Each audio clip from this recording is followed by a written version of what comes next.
me, all ye that labor and are heavy laden, and I will give you rest. Now, if you look at the context of that scripture, which has been abused, a lot of pastors have bastardized that scripture. They have used it for what they call the deliverance thing. Come, I will give you rest.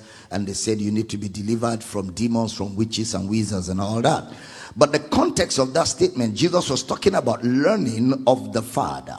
Learning of the Father. Look at the context of it. Matthew 11, 25, 26, 27, and 28. Let's go, PJ. 25.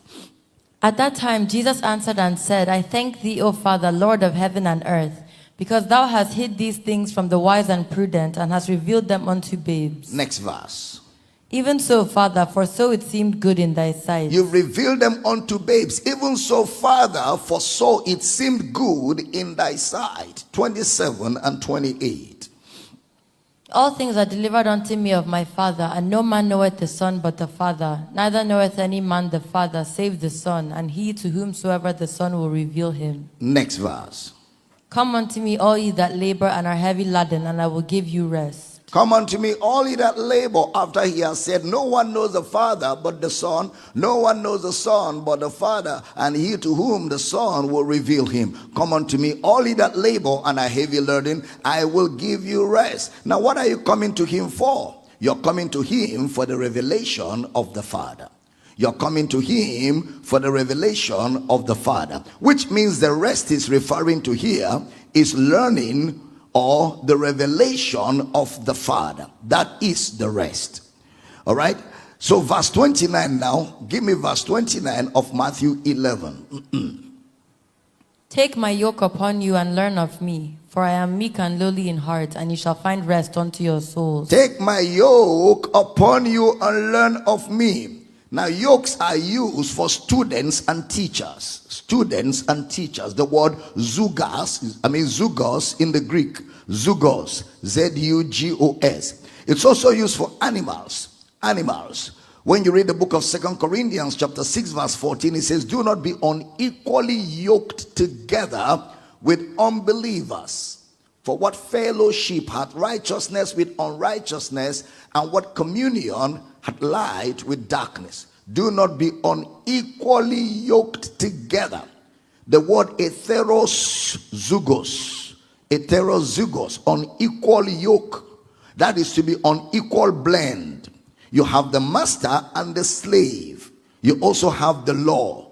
You can be yoked with the law of Moses. That's why Galatians chapter 5 verse 1 says, stand fast in the liberty wherewith Christ has set you free, and be not entangled again with the yoke of bondage.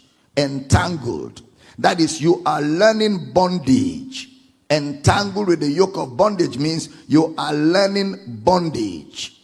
Then in Acts chapter 15 verse 10, Peter spoke about the yoke also. Acts chapter 15 verse number 10.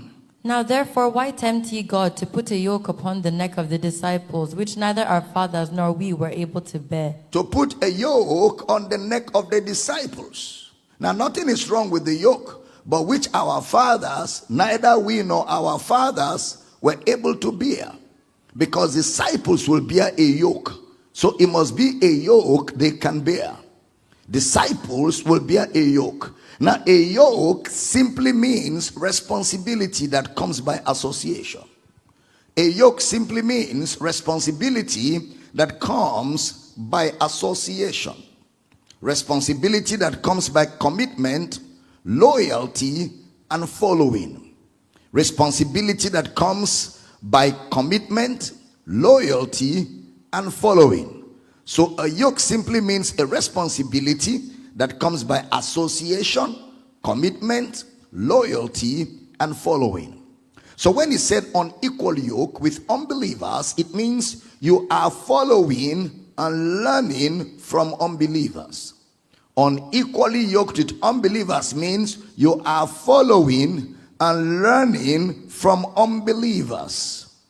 The law or the bondage of the law is another form of learning.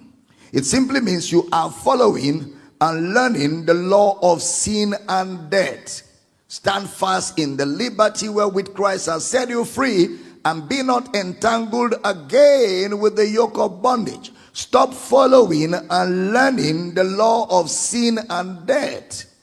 All right, but yet in 1 Timothy chapter 6 verse 1, 1 Timothy chapter 6 verse number 1. Let as many servants as are under the yoke count their own masters worthy of all honor, that the name of God and his doctrine be not blasphemed. So the yoke refers to relationship of obedience, a relationship of obedience, accountability, instructions, and all of that. Obedience, accountability, instructions. So he says, take my yoke upon you and learn of me. So it's a yoke of a pastor, a yoke of a teacher, a yoke of a leader. For I am meek and lowly in heart. Give me again Matthew 11:28 to 29. Matthew 11, chapter 11, 28, 29 verses. Come unto me, all ye that labor and are heavy laden, and I will give you rest. Next verse.